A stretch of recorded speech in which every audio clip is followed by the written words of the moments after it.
Welcome. My name is Clara MacKay. I'm CEO of the World Ovarian Cancer Coalition, and I'm delighted to have you join us today for our Global Ovarian Cancer Charter Summit event on rapid diagnosis.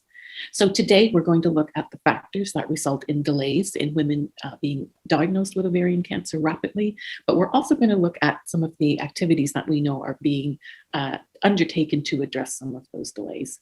We'll start with a quick roundup on screening, and then we'll move through the pathway from primary care through to secondary care, and with a final panel discussing the factors that may result in delays for symptomatic women to be diagnosed.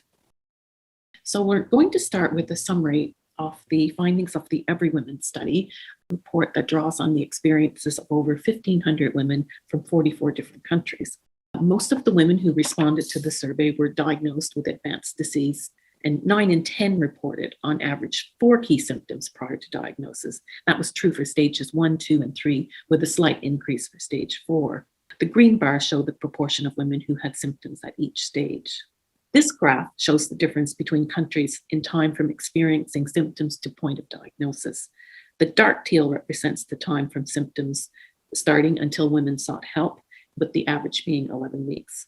The light blue color is the time from visiting a doctor to diagnosis, and this average is just under 20 weeks. The difference between the shortest and total time is over 18 weeks, so around 4 months. What we can't say is that by shortening time to diagnosis that we will find more women with early stage disease. So if you'll remember that most women are diagnosed with stage 3 or stage 4 ovarian cancer. It's a very complex disease, not well understood, but the coalition and the clinicians that we work with are certain that reducing the time to diagnosis would at least mean that more women could start and tolerate treatment. And in turn, that would benefit 5-year survival, if not overall survival at least. So let's look at some of the factors that might contribute to delay. Firstly, women's knowledge of symptoms. Overall, just over 5% of women said they had known a lot about ovarian cancer prior to their diagnosis. So that's the dark teal on the top left. Over 2/3 of women had either not heard of ovarian cancer or heard of it but knew nothing about it. And that's the dark blue and purple. And then in total, just 14% of the sample, so around half of those who said they knew something or lots, knew that persistent bloating or increased abdominal size was potentially a symptom of cancer, ovarian cancer. So lots of room for improvement in every country. We also found that those who pay directly for some or all of their healthcare are least likely to seek medical help when they're experiencing symptoms that might be ovarian cancer. Those women who knew lots about ovarian cancer were more likely to visit a doctor within 3 months of experiencing symptoms. 1 in 10 women will still wait more than 6 months before seeking help.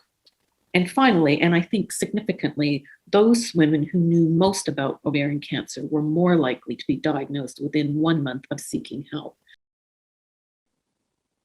Right. So if we start at the beginning, we've all longed for an ovarian cancer screening program for the general population, and there have been immense efforts with the US prostate, lung, colorectal, and ovarian cancer screening study that started in 1998, as well as the UK clinical trial in ovarian cancer screening that was launched in 2001.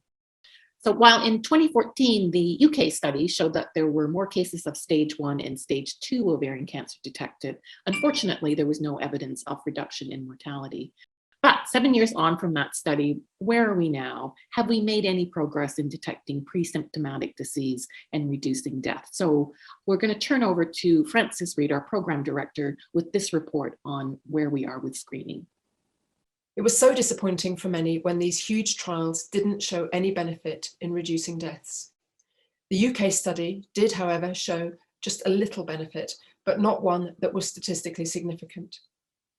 In order to make sure that their findings were robust, the team extended the follow-up period to 2020. The final analysis of the data has now been done, and Professor Usha Menon, lead investigator for the study, says a forthcoming publication will give the definitive answer for the methodology used. She says that whatever the outcome, there will be ongoing benefit from the study to the community interested in early detection. Women have been really very, very generous, as always. So they have not only taken part in the trial and come year on year with very high compliance for screening, but they have also been willing to share, for us to share their data and the samples they donated and they let us store whatever was left behind to be used in ethically approved secondary studies. This provides an opportunity for other researchers to use the samples to test their own tests. And there's been such, and Francis, you know this well, there's been such a plethora of new technologies. And what the researchers are trying to do, they're trying to see, could they pick up with their test the cancer 1 year before we diagnosed it, 2 years before we diagnosed it. So while we cannot pick it up at an earlier stage because the trial is over now, they could try and see whether they could have picked it with their test 2 years earlier. New technologies are indeed delivering a number of promising leads, emerging from the fact that cancer is a disease of the genome. There's interesting research in gene sequencing of material obtained from pap smears and development of new blood tests, such as AOA's Acrovis test. These and others are in various stages of research and development. A blood test developed by Bard1 and researchers at Griffiths and Adelaide universities in Australia is their sub-B2M protein probe, which binds to a sugar that is only present on cancer cells that are shed into the bloodstream. They've had early success in distinguishing between early and late stage breast and ovarian cancer samples from those without cancer, and they're now developing a monitoring test to spot recurrence. The test also has the potential to improve ovarian cancer diagnosis by combining it with CA125. Dr. Peter French is Bard1's Chief Scientific Officer. If a CA125 test is abnormal, then sub-B2M could identify those with cancer compared to those with benign conditions that can also result in elevated CA125 levels, and as a result, prevent unnecessary invasive monitoring and risky surgeries. If we're successful and sub-B2M is highly specific, a combined CA125 and sub-B2M test could be used potentially as a screening test. Their technology could be used across other cancer types too, and this pan-cancer approach seems to be where there are particularly promising opportunities. Most advanced in terms of testing to date is the Gallery test produced by Grail. It will be commercially available this summer to some providers in the States and is being trialled in the National Health Service in the United Kingdom, with some 165,000 participants being enrolled. This single blood test based on DNA methylation has the potential to identify a person with one of 50 types of cancer and identify which organ may be the primary source, including the ovaries. Dr. Megan Hall is Grail's Senior Director for Medical Communications. This single test has one false positive rate across all of those cancer types, so very low false positives, which is really important when you're implementing on a population scale so that we're not sending people unnecessarily for stressful and potentially harmful invasive follow-up procedures. Additionally, it's just not feasible to develop single cancer screening programs or screening tests for this many cancer types. As you know, the current screens, while they are enormously beneficial, have taken a really long time to develop and roll out and be implemented on a population scale. This summer, Grail will be releasing what they describe as further exciting results at key conferences. So overall, whilst promising, it seems we are still some way from implementable screening programs for ovarian cancer.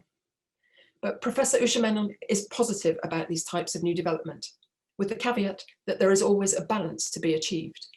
We must be very careful about the price that the women who don't have cancer pay to make sure that the women who do have cancer are picked up earliest. We need to get that balance right. So I think without data, it's very hard to say which way it'll go. It seems promising, but a lot depends to me on what will the second line test be, what is the false positive rate, and how much anxiety will we generate.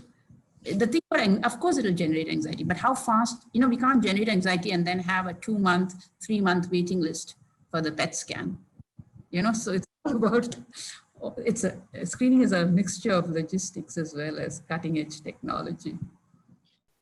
So we now invite you to join Frances Reid as she speaks with Dr. Garth Funston and Professor Hamilton as they discuss the latest research in CA125 and new horizons in primary care. So if you could just click on that session on the left side of your screen to join them.